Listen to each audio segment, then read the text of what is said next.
Today on Beardo and Weirdo, we get into some heavy trauma. There should be a warning on this one. Also, fun times on the road. We actually went to Green Bay and had an incredible experience with Packer fans. Speaking of incredible experiences, we may not be gay today, but we were gay in Green Bay.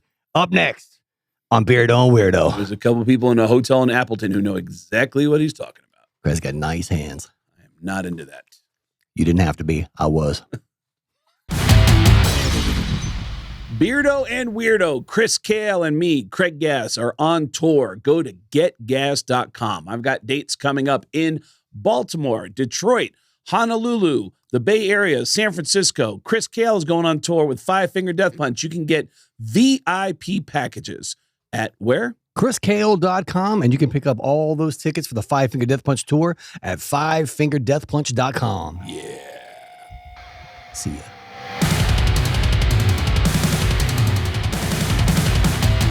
We are back, Beardo and Weirdo. It's me and Chris right after Christmas. How was your holidays? It was amazing. Yeah. Did you go home with the family? I did. I went home to see my dad, my extended family back in Kentucky. Okay. I got to go to a Ohio Valley wrestling event while I was there in Louisville, which was pretty cool. Got to do that. Got a little FaceTime on that. Talk to them about possibly being a wrestler at some point. Oh, really? Oh, yeah. I'm a man of many talents, Craig. Wow. All around entertainer. The people know. And you did the Chimera Christmas? I did. Chimera has been one of my favorite bands for a real long time. Back living in Kentucky, when I was in another band, they had lost their bass player, and I was trying to figure out how to get an audition. But then they got Jim LaMarca. And I was like, all right, well, fuck it. I guess I'm moving to Vegas. And luckily, that turned out okay. Wow. Yeah. Damn. Yeah. So what is the Christmas show for them in Cleveland? Every year, well, not every year, but they have a semi-annual celebration called Chimera Christmas. I actually picked up this shirt while I was there. And played a full set. I got to see them at Aftershock for a quick abbreviated set, maybe 25 minutes or so. So it was wonderful being able to go back and be in Cleveland in their hometown and almost beat the shit out of a security guard because he was fucking stupid. Motherfucker, you know who you are. It took me everything not to tell his boss about that shit. What was he doing? We could do Run to Chris is Pissed right here, but I'm saving that for later. I got a real one. Do you really? Yeah. Okay. But yeah, this guy, I got a beef with anyone who doesn't do their job, who doesn't know their job. I got there right before Chimera was going on. The place is packed. I asked the guy who's upstairs where I'm supposed to be, hey, where are these seats? He goes, I think they're over there. So I went over there. It didn't look like it was over there. Another person sent me to the other side. I went over there. And then apparently we were sitting in the wrong seats. And this guy came up throwing all kinds of attitude. I was like, motherfucker, you don't know your fucking job. You didn't know where the fuck I was supposed to go. I thought you meant the guy whose seats they were gave you attitude. No, it's the security guy came over giving you attitude. This one bitch was getting all uppity. Sorry. Yeah. You know who you are.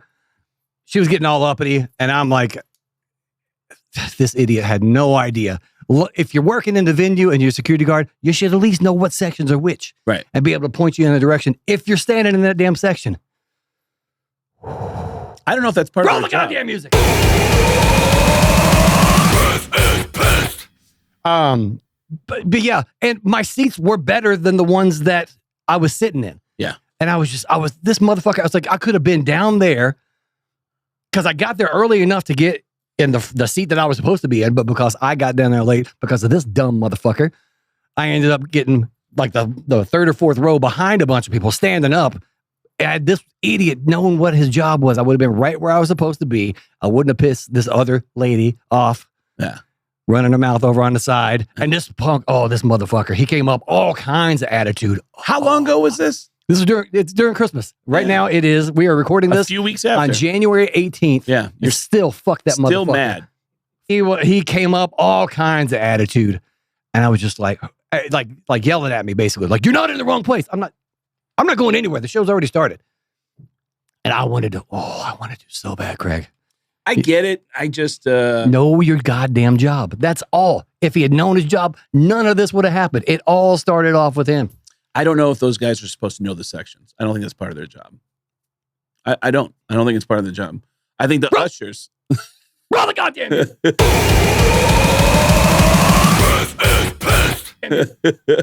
Chris is pissed at me. Fuck Craig. Yeah.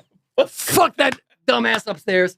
Fuck the bitch running her mouth. I think it depends. Sometimes somebody with an attitude can bother me, and sometimes it doesn't bother me. For some reason, I'm thinking about being at I went to a recovery meeting in upstate New York, and this guy walked up to me in front of a musician friend of ours, who the musician was in town doing a show the next night at some arena in town, and so we decided to do a recovery meeting. And we're standing in the parking lot of this church after the meeting, and we're just shooting the shit. And this guy walked up to me and said, "Hey, I just want to introduce myself. I liked what you had to say." And I said, "Oh, thanks, man." And he goes, "I want to point out something to you, though. I don't know if you noticed, but you cursed a lot when you spoke." And I said, I cursed? And he said, "Yeah." He goes, Yeah. "If you want to stay sober, you might want to pay attention to that." And I said, "What?" All right. And I instantly was laughing at, like, number one, how long have you been sober, dude? Yeah, like, exactly. I'm sober. Like, I was like, I'll bet I've been sober longer than you have, number one. I bet you did some shit Yeah. far worse than cursing. saying fuck. Yeah, exactly. Exactly. Yeah. And then the other thing was, this guy has no idea what I do for a living. But dude, my musician buddy who was there, to this day, will bring up, remember that asshole who said, "Hey, you shouldn't curse when you're at a meeting?" And I was like, I go, "Man, whatever, dude." You know. Yeah. But then sometimes somebody will say something to me, and I'll just be like, "Fuck that guy," and I'll be irritable. Oh, you know what I should have said? Like, I'll keep thinking. Do you have those? Oh Where you my think, God. by the way, all the time. that's stand-up comedy too. When you have a bad night in stand-up comedy, and Those exist. and you're driving home or driving back to the hotel or whatever, and you're just like, man, what the fuck? And you're analyzing it, and all of a sudden you go, you know what I should have said? Oh, I should have said this. Yeah. And that's the growth in stand-up comedies. You might not even find yourself in that situation again a week from now, 2 weeks from now, sometimes a couple years from now. But if you ever find yourself in this situation that hurt, Yep. you got a line. Now you're like, oh. Yeah, and then I've been waiting for this. And then you That's like me driving around Las Vegas. Like, I've been training Muay Thai for 15 years. Please, I wish somebody would. And then the one dude that steps up at the place in Cleveland. Yeah. Didn't have it in me to throw him over the fucking railing like I wanted to. Oh, and he wasn't just a security guard. He was an usher. Oh, then he should have known the sections. Like I said, Craig, fuck that motherfucker. Yeah. Right. But anyway, I actually have some footage from the Chimera show. Oh, okay. It's labeled as Christmas in there for Chimera Christmas. All right, cool. And yes, it's a great show. Whoa. Check this out. There's Jim, the guy that took my job.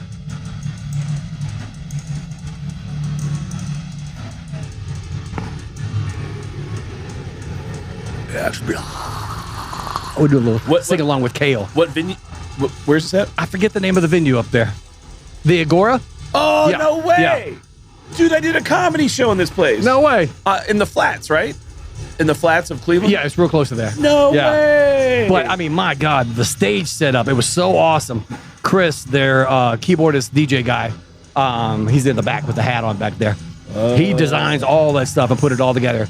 And I actually got to sing with him again. Some footage will be coming up when I come walking out here. Wow. I think my part's coming up. Singing with Chimera? Yeah, right here. Here we go.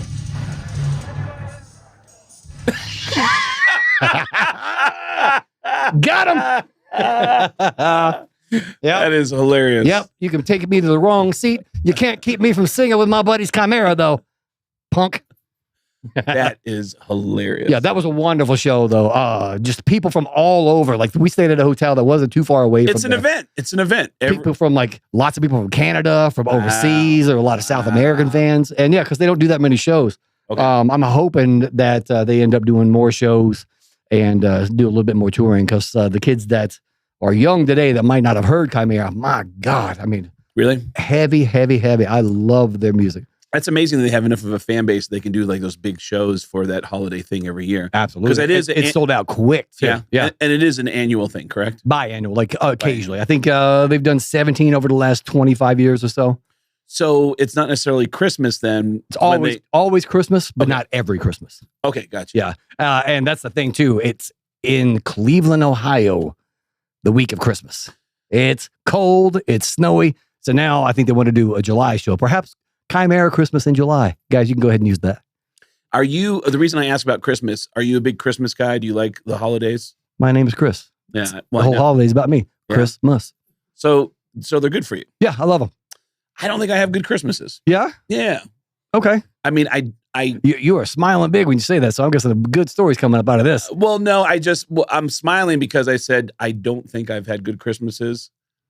I know I've had bad Christmases. Okay. That's why I smile, because Yeah. I'm like, but I had an epiphany on this Christmas that I kind of thought to myself, why am I like this? And the answer really bothered me. The answer was true, but The truth hurts, they say. yeah. So my mom went into a depression when I was a kid, when both my grandparents died. My grandparents were her everything. Yeah. And I found out just in the last 10 years that my grandparents had apparently had several miscarriages, like multiple. My sister told me, and I was like, I didn't know that. Yeah. They had like something like 5 or 6 miscarriages in a Ooh. row. And then they finally had a baby. And they find out when the baby is, I don't know how old, that she's deaf.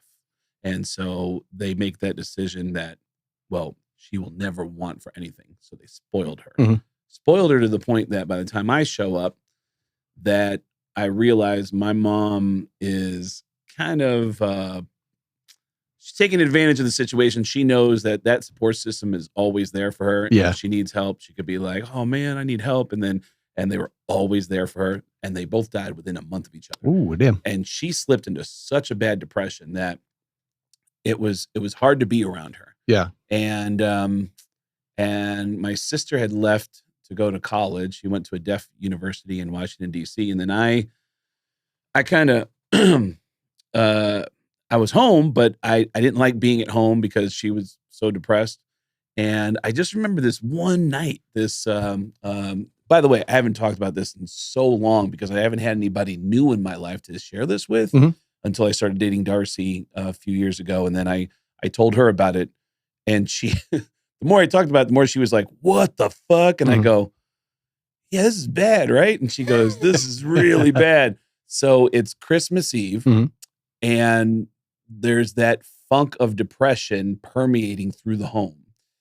And my mom was in a real bad way. And then I just remember it was Christmas Eve. There's a knock on the door and I start walking towards the door and I pass the kitchen and I look into the kitchen and I see my mom has one arm over the sink and has a knife and she's cutting her wrist and there's blood coming out of her wrist. And I went, she had enough of your shit. Yeah. And I called 911. Ooh, and then and I was like, what the fuck? And then knocking on the door. And then I went to the door. It was my buddy Pat that I grew up with, who had moved on to college in Michigan. Damn. He came back to Arizona and he wanted to surprise me. And I go, Pat, it's a really bad time. Can I meet you outside? And he said, okay. He went outside and saw police and ambulances showing up. And then they took my mom. So she had actually began cutting? She had begun cutting her Oh, wrist. you saw that. And how old were you? I was 18 or 19. Okay. Ooh. No. Hold on. No. I was 22 years old. I know exactly because the following year, yes, I was 22 years old. And then, and I couldn't go to the hospital with her. I woke up on Christmas Day, without Christmas. And I remember outside there were kids playing with all their new toys outside, and there's all this Christmas vibe in the neighborhood. And I remember taking offense. This is so weird. I took offense to this. I put on the television. My mom's still in the hospital, and I put on a Christmas Parade from New York City, and they repeatedly said, Merry Christmas, and we hope you're with the people you care about the most today. And I was like, I took offense to that. Yeah. And clearly it was about you. That's what we do. A year later, I had moved to Seattle, and I was trying to get out on my own and do my own thing. I also wanted to do stand-up comedy. And a year later on Christmas Eve, I'm with some new friends that I have in Seattle, and we're all partying and stuff. They're like, let's get some Coke. And they're like, we'll get some Coke. And I go, all right, I'll stay behind. And we all chipped in money and they took off. And I seem to remember them taking off before midnight. And then an hour later, I'm still in the house, like drinking beer, like, where are they? And then 1 o'clock in the morning, 2 o'clock in the morning, 3 o'clock in the morning. And I'm like, what the fuck? And then I passed out. And the whole next day, just like the year before, I spent Christmas completely alone. And come to find out, I think they might have picked up some drugs, but at some point they smashed their car into a tree. There we go. Yeah. And then one of them ran because like, I got a warrant. And his wonderful friends that I have met in my life. And one of them ended up in jail. The other one went to the hospital, which I didn't find out for like 2 days later. And then started this thing where every Christmas I was like, I don't want to be around anybody. I just want to be alone. Oh, yeah. And so isolation. And I tend to lie to people when they say, hey, what are you doing for Christmas? Like, I'm going to hang out with friends. I'll say generically, I'm hanging out with friends. Yeah. But I hung out alone. And I just like that. And this year for Christmas, I found myself, I was here in Vegas and I found myself walking to grab some food and just asking myself in my head, like, why do I like being alone on Christmas? Like, why is that? And then the answer was crystal clear. It's like, it's safe. It feels safe. Yeah. Nobody can ruin it for me. Yeah. And hold on. You know what's funny about this to me? What's that? You said, nobody can ruin it for me. Right. Meanwhile, your mom's trying to take her own life on Christmas. So hers is pretty much ruined. Your friends fucking wrecked their car, crashed it into a pole. Right. But they ruined it for you. Well, no. It's obviously those were things I tended to immediately. Yeah. And then, but it just like, but other people's shit would just cause chaos in my life. Right. And then I just realized. But did it though? You were alone on Christmas. Your mom's in the hospital. Your friends don't have a car, but you're alone on Christmas. And that's the chaos that was being caused. Oh, no. That was the loneliness and the pain of not having a connection to anything on Christmas was what I felt on Christmas. And it was like, would you rather be lonely or in the hospital or with a wrecked car though? Because it was lonely. It wasn't alone, technically. Yeah. That's something I've always had. I'm going through a little bit of that shit right now, feeling like lonely, knowing I'm not alone, but feeling lonely. Being a witness to something as crazy as watching your mom try to do that to herself. It's like, insane. It's like, what the fuck? Like, I have absolutely no control over this. I can't control what you're doing. And it's the woman who gave you life. Right. You're seeing her being like, fuck this. And I don't want to be here anymore. And I can't get through to her. I can't. She doesn't listen. I can't, right. Because she's deaf. Yep. But the communication is the depression. I can't get through that depression. I can't get through to this person. And so I'm struggling to. Do you do much depression yourself? Oh, I've never been a depressed person. Oh my God. Yeah. Oh. I have friends that, don't get me started. Yeah. Well, there's friends in my life who struggle with depression. I think it's actually admirable, the friends in my life who say, I recognize when my brain is taking me on a ride. Oh, yeah. And I'll go, okay, this is not me. I don't actually feel these things. I'm going on a ride and okay, all right, don't give in to thinking this is real. Yeah. I kind of admire that people are able to recognize my brain is taking over right now. Do you? I've even taken it further than recognizing it. I know that when I'm feeling a certain type of way like that, if I'm down in the dumps, feeling dark, I know something good is getting ready to happen. Whether it's like a song's getting ready to come out, a comedy piece, something good is getting ready to happen.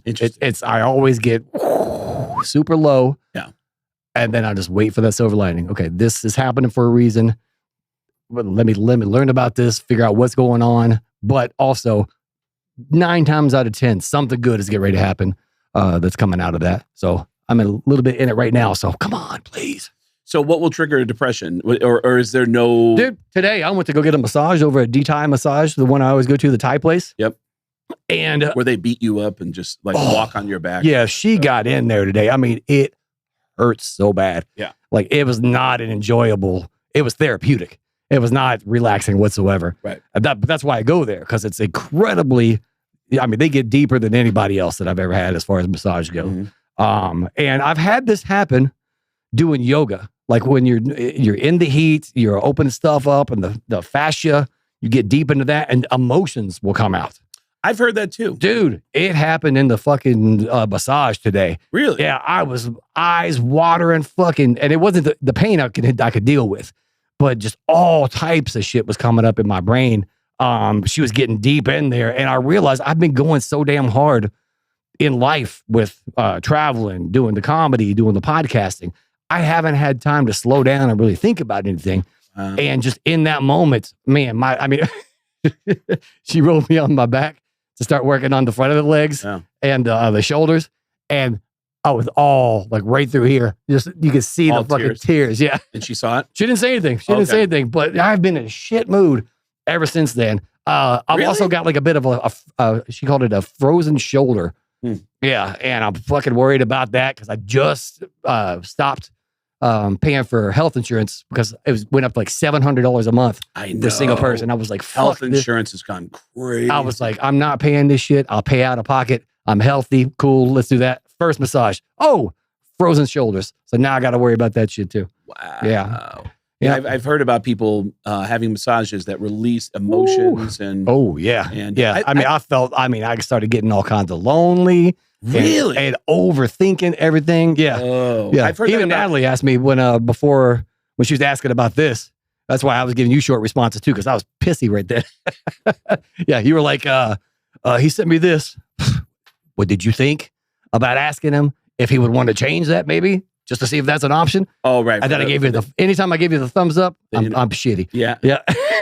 I've heard acupuncture has gotten people to cry and that emotions have gotten released. Are they ever attached to things that are memories, or is it just like, oh my God, I feel like crying right now, and you don't know where it's coming from? Oh no, I definitely knew where it was bringing up memories, past trauma. Wow. And whatnot. Yeah, definitely. And my mom's anniversary of her passing is coming up. It'll already pass by the time this thing comes out. Yeah. But dealing with that a little bit. It's been 4 years. Yeah, just thinking of them getting all fucking amped. Roll the goddamn music. Is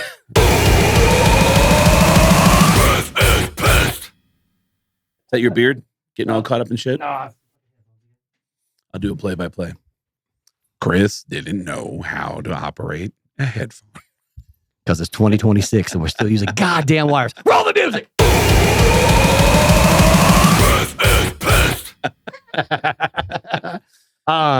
Yeah, just a lot of stuff. Like January is a rough month. But then I was also, it took me into thinking about how grateful I am that I'm sober again still in January. Yeah. I was sober when my mom passed away, able to be there present for that. So yeah, just kind of all over the place, overthinking way too much. Future tripping. Yeah. As well. Cause I got the huge tour that just got announced. I got that. I know I'm going to be gone for 3 months for the whole time, but home for 2 weeks. I was going to say, you sent me the itinerary. What is your typical touring cycle? Do you go is there usually we'll never go this long without coming home? Like, is there usually a... Not really, but I'm so used to being home right now. Cause I've been last year we did 6 shows. Yeah. And now we're getting back to what we're supposed to be doing. 6 shows in an entire calendar year. In a year. A total of 6 shows. Yeah. By the way, do you do the thing that I do in stand-up comedy? If I haven't been on stage in a couple weeks, I'll get on stage and go, how does this go again?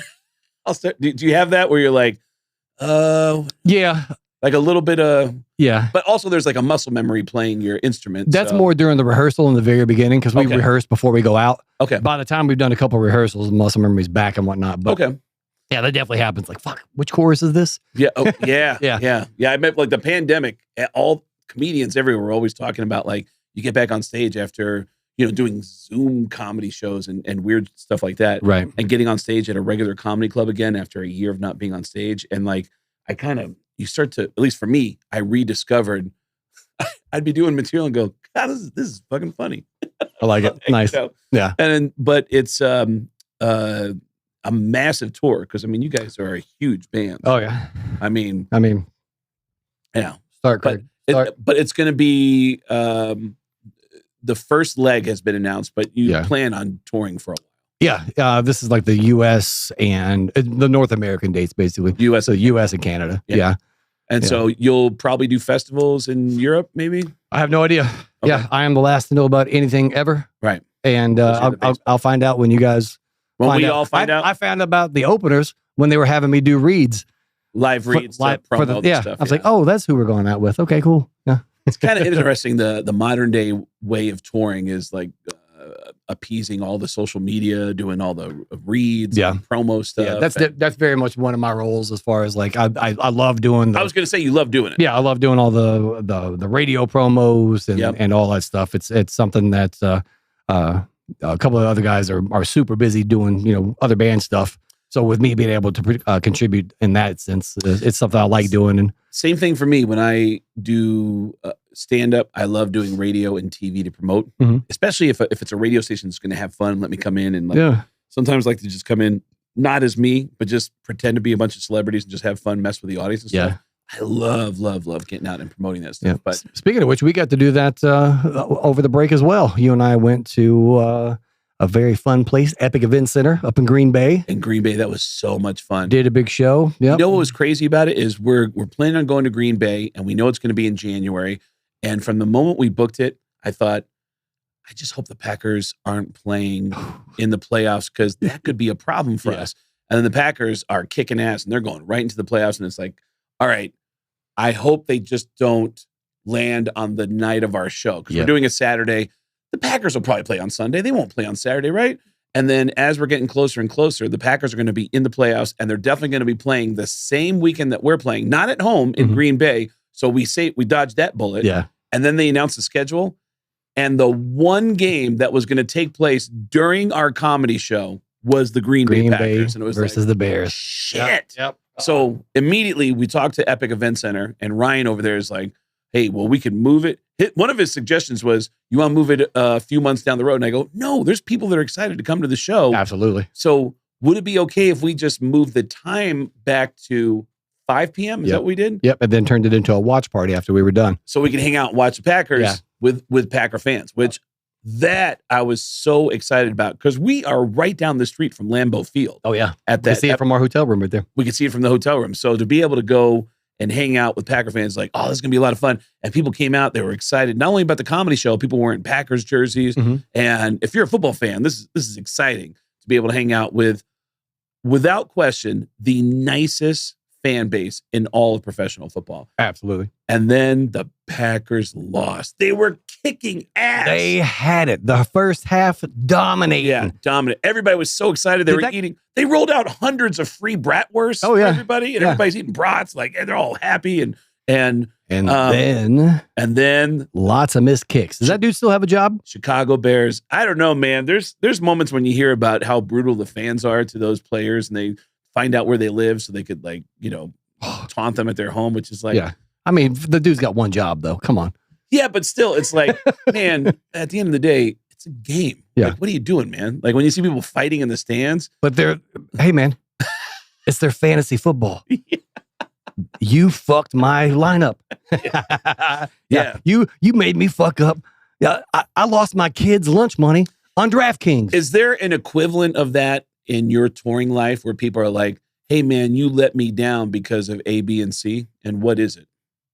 Is it like meet and greets that people are... You don't remember the big meltdown years ago? What big meltdown? Oh, yeah. And it couldn't have happened in a happier place. What was the happier place? Boston. That Boston area. Yep. Oh, we got lit up in the comments. Because you guys I was so mad. Because you guys walked away from the show? Not we guys. Yeah. What guys walked away from some unfortunate events happened. Yeah. And you all can go to your local Google. I'm not bringing that up again because it's we are past that now. But yeah, some of it happened, and just you owe us a show. I'm like, my friend was dying. Right. As well, I was like, I understand, but right, our friend was dying at that point. That's the crazy thing is when you're touring with a bunch of people, like, and one person's struggling with something, you know? We can't say one person because I was in the background doing the same goddamn shit. Yeah. I just didn't have a mic.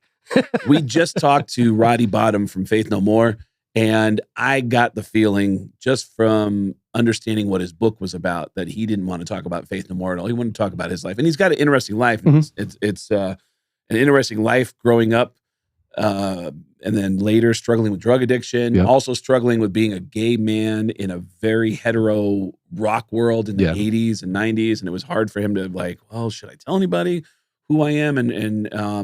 And just all the secrets between not being able to talk about being a gay man, hiding his addiction, and then all the other stuff that comes from lying about both of those things. My God, like when I was an addict, I cannot believe I was able to keep some of those stories straight in that state of mind that I was in. And now Natalie will gladly tell you, you didn't, but you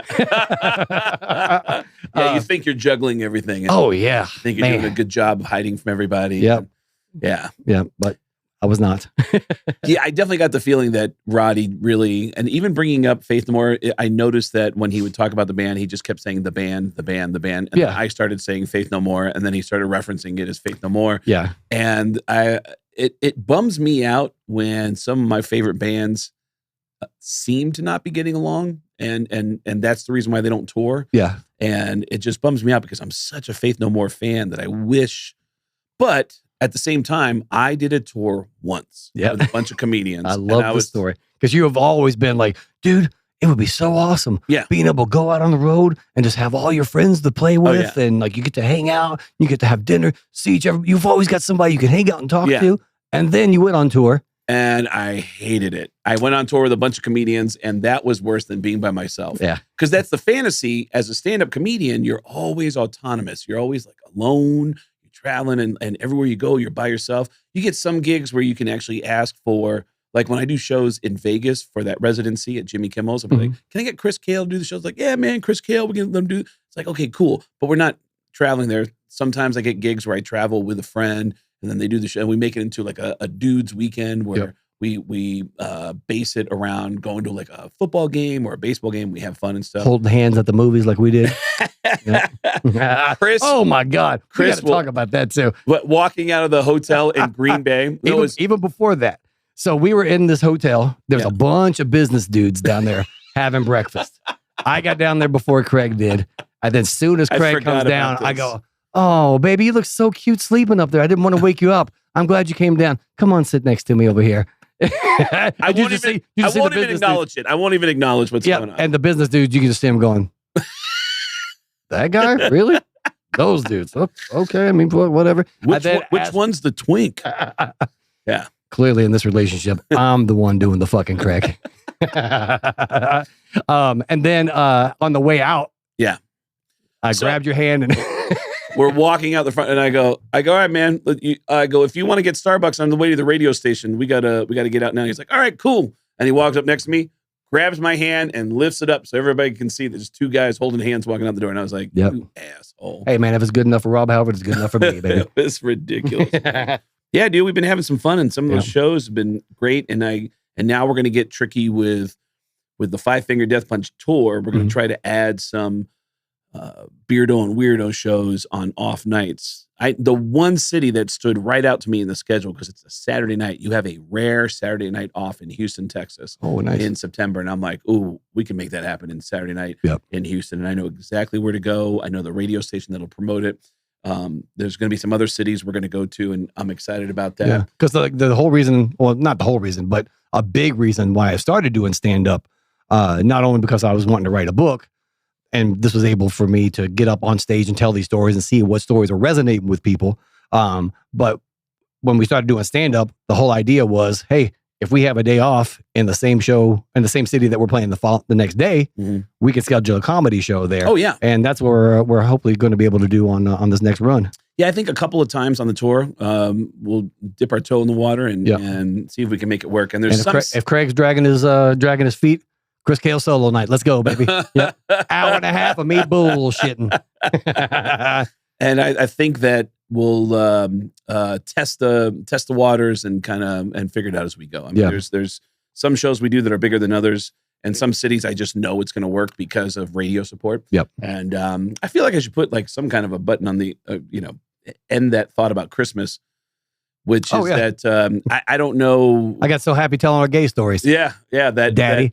That I was just, that Christmas thing was just like a weird thing for me to realize and really think about this year, because I just kind of, this is the way I always behaved on Christmas. And I would just always stay away from people, and I'm good. Yeah. And I check in with people on Christmas. Hey, just want to check in. And when they say, what are you doing? It's like, I just hung out with a couple friends. And that is true. I will check in with friends and hang out with a couple friends. Yeah. Depending on what city I'm in.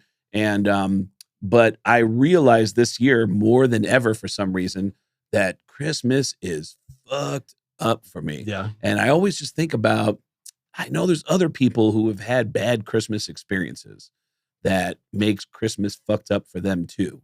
And I just have found that if I try to do something for somebody else on Christmas, it makes my Christmas better and makes it, that's always the case. When we are in true. our heads, my sponsor, anytime I call him up, I'm like, man, this is going on. I got wronged in this situation. This is making me mad. This is happening. He goes, he sits there and will listen to it the whole time and then go, okay, let me ask you something. What'd you do for somebody today? Nothing. You're right. All I'm doing is my stuff. Yeah. And I was able to do some stuff over Christmas for some other people too. That when I was kind of feeling a little bit lonely during that time and thinking about missing mom and stuff like that during Christmas, that I was able to gift some stuff for some people and do some special things for some people there. So even now, getting out of my own way and doing when I'm starting to feel that way. When is the anniversary of your mom? It's the 28th of January. Yep. Okay. Yeah. My mom's anniversary is November 10th. And do you feel like you left everything out there? Like, is there anything that you didn't like? Do you have any regrets about not saying anything to her? No, actually, no. My therapist, I talked to her a couple of weeks before my mom passed. She was in the hospital. Yeah. And there was the chance that it might, she was still looking like it was going to be pretty good. Okay. But in the event that something happened, my therapist asked me, is there anything left on the table that you haven't told your mom, or that you feel like you need to tell your mom that you haven't? And I was like, no, everything's good. Yeah, I was very happy about that. Okay. I actually wrote a song called Mom's Song that hopefully it will end up somewhere someday. But yeah, that was that's one of the lines in there is nothing left on the table. No words left hidden inside or something. I can't remember. I think in the end, I forgave. Lingering, that's what it was. No words left lingering inside. There were issues that I was able to get past, and I was able to forgive my mom for a lot of things. And in the end, it got healthier towards the end. And then really in those last couple weeks, last couple months, what are you laughing about? I just thought about a conversation I had with my dad talking about stuff left on the table. I wanted to ask him some questions about me growing up, because my dad's older. My mom's no longer here. So like, I want to ask about like me growing up and what he was thinking about, like this kid that was mouthy, didn't go to school when I was in high school, dropped out of school. And I wanted to ask him, I did ask him essentially, I was like, I want to actually talk to you in detail about this. Like, was there a time when I was growing up when I did something and you were just like, oh, this kid's got no shot. And he just goes, oh boy. But I never got the answer. Whoa. That was it. He just trailed off on oh boy. Yeah. I think we were watching a football game or something on TV. Wow. And I wanted to actually talk to him about it later, but I brought it up and his immediate reaction was, oh boy. And I was like, really? What'd I do? Yeah. I turned out okay, Dad. I think with the topic of mom and was anything left on the table, I just, the only thing I was left with in the end is I find myself thinking a lot about, I wonder what would have happened. And I don't struggle with it. Because I realize it didn't happen. So don't be messaging him concerned. He's fine. Right. Well, no, I'm okay. I'm always okay. But I always like look back and I think, what if my mom got help? What if my mom talked to somebody? Oh, yeah. Which I was always trying to encourage her to do. And what if? Like, what would have happened? And then I don't dwell on it because the fact is she didn't. She never really sought out help. Yeah. I do remember one time we had tried to find a place for her to get some help, And then we found a place, and it took her insurance. And we were just like blown away because it seemed like what sort of help? Just help. I'm just gonna leave it at that. Okay, gotcha. And she needed help, and then we got you some help, and we have somebody who's going to take the insurance. And she said, they got an appointment on Monday, and she goes, Golden Girls. No, she said laundry day, and I go, so do laundry on Tuesday, and she goes, nope, can't do it. She goes, if it would have been any other day, I could have done it, but it looks like it's not going to happen. And I went, yeah. But see, that's the thing. We got it for you. Yeah. Like, that's the thing. We know. Yeah. You don't go until you're ready to go. Right. Anybody can do all this stuff trying to get you to go. And I actually almost went. I got sober in February. I almost went right before New Year's Eve because I was scared as hell of New Year's Eve. I was going through emotional stuff. I'd filed for divorce, living in the same house with Natalie at that point, already having filed divorce. It was just dark for me. I'm dealing with all the guilt and all the trash stuff that I'd done. Yep. And all under the same roof, and just like, it was awful. And I was so damn scared that I was going to go too far on New Year's Eve. Because I'm better now, but if I got a case of the fuckets back in the day, woo, really, it was on. Oh my God. Yeah. Just adding depression on top of alcohol, and when you don't have the blow anymore, and you start getting depressed when the dopamine levels are no longer producing dopamine, just all that super dark stuff. And I almost went, but then I went to an AA meeting with my friend Greg. And when I went to the AA meeting, I was like, I've heard all this. I can do this myself. Really? Yeah. And then 3 weeks later, after catching the case of the fuckers again, I was back in rehab. Wow. Yeah. It's crazy the amount of insanity we put people through. Oh, my God. Yeah. And that's the thing, man, is like the recklessness of like someone who's in active addiction, and the people around you who are tormented by your behavior. Oh, yeah. And just the selfishness that we have at that point. You know what's weird? My moment of clarity, people talk about how they have a moment of clarity that makes them realize, oh my God, why am I doing this? And it finally clicks. And my moment of clarity was at a Steel Panther show. They were still called Metal School at the time. And it was now midnight, and I looked, and it was December 14th. It was midnight. I was now 2 years removed from a heart attack that I had from cocaine. Yeah. And I had a beer in my hand. I got sober for like a full year after the heart attack. And then on New Year's Eve, I relapsed, which is a great story because it was with a band that we talk about a lot on the show. All the time. All the time. Yeah. Is one of the biggest rock bands. I was like, I've never seen a pile of cocaine like that before. Yeah. And so relapse, and then now it's a 2-year anniversary of my heart attack, and I'm starting to take care of my mom at that point. Mm-hmm. It's December 14th of 2004. I'm starting to pay her bills. I never actually had to physically take care of her, but I would take care of her financially. Yeah. And I was also circling around opportunities to get television shows where I was like, I could take care of her for the rest of her life. And King of Queens, Family Guy. One episode of Las Vegas. I got a beer in my hand. The Gene Simmons roast. I got a beer in my hand, and I just thought, why am I doing this? And it became crystal clear. I'm selfish. Oh. The only reason I do this is because I think, despite what everybody's telling me, I think I'm pretty cool when I drink. And I'm being told by lots of people I'm not. Oh, yeah. But I feel good. Yeah. And then it just, moment of clarity was, this is selfish. And for the first time in my life, it was actually a cup of beer. Because remember, it was half full, and I hovered it over a garbage can, and I dropped it, and I watched it fall. As it fell, I went, no! And I watched it splash in the garbage, and I was like, and I never drank again. Yeah. Where were you when that happened? At the Roxy in Hollywood on December. Yeah. It was so you saw $25 going down the drain. Yes, exactly. It was Steel Panther. They were still called Metal School back then. And it was December 13th. It was now midnight. It was December 14th. And that was the day that I just had my moment of clarity. Yeah. And I never went back again. And I went to a Steel Panther show the day I got out of rehab. Did you really? I did. Steel Panther is connected to all of our drug addictions. When I went into rehab, I was terrified of not enjoying the same things that I enjoyed. That is a fear of everybody. So I went to rehab. I got out that afternoon. I saw the Steel Panther was playing. I was like, I'm going to that show. I need to know that I'm still able to go out and enjoy music. And you know what? I fucking hated it. Really? I love it now. But that night, it was too soon for me. I tried to jump back in too damn quick. I realized that I had been going to shows just to drink, just to do drugs, and just to flirt and be social. I didn't have any of that night. Wow. Yeah, I was just like, oh, like this sucks. Like I can't, the music wasn't doing it for me that night. Now, this far removed, I love going to see Steel Panther. I love going to concerts, and I'd be able to do it without any sort of any triggers as far as like alcohol, wanting to do drugs. Still flirt all the time, but you know that's got me into trouble. We've had some episodes about that.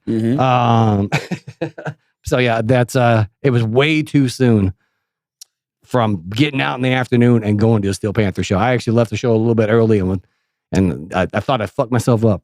You're reminding me of a great example of how things are different through that filter of drugs and alcohol versus no drugs and alcohol in your system. Oh, yeah. When I was drinking and doing drugs, the movie The Doors was the greatest movie I had ever seen.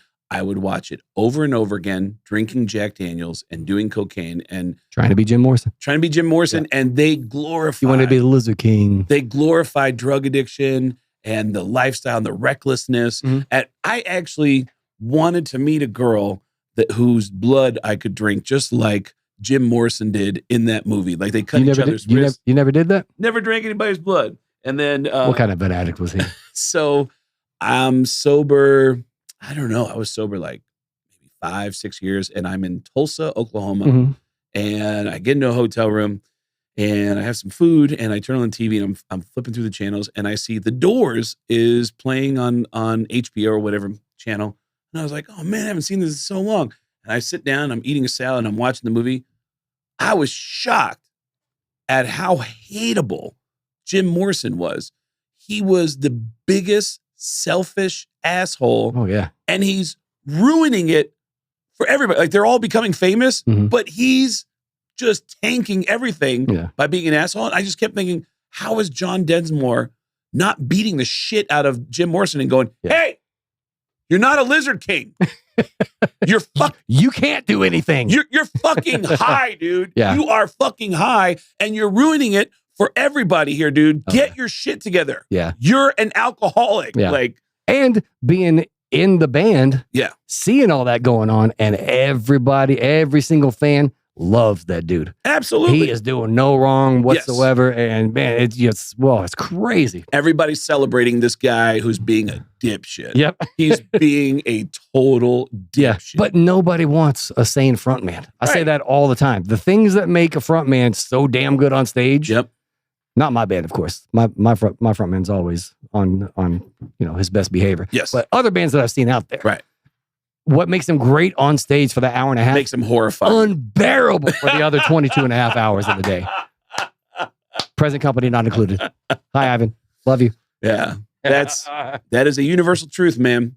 I'm glad to be back here and glad to be doing some more episodes with you. And I'm excited about doing shows with you later this year. So go to getgas.com for the shows. We will be updating that constantly. And if you want to see Chris Kale on tour, you can actually meet Chris Kale and do a VIP package with him on this upcoming 5 Finger Death Punch tour. Yeah, I got a couple of different options this time. I'm doing a brand new bass that I've got from Spectre Bass. It's a brand new model that's coming out. Don't even have pictures of it yet. Okay. So that's you can buy the bass right now, but you're just going to have to trust me.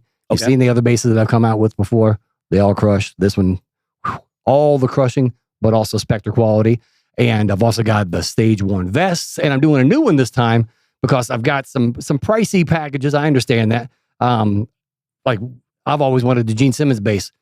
I ain't paying that kind of money. I'm hoping that Gene Simmons will finally give me one. So Gene, if you're listening, that's the last thing on my bucket list. You said that when we hung out with Kiss a few months ago. I am putting that into the ether so bad. I want to be gifted a Gene Simmons axe bass from Gene because he was my idol. Still is my idol growing up. The reason I do everything.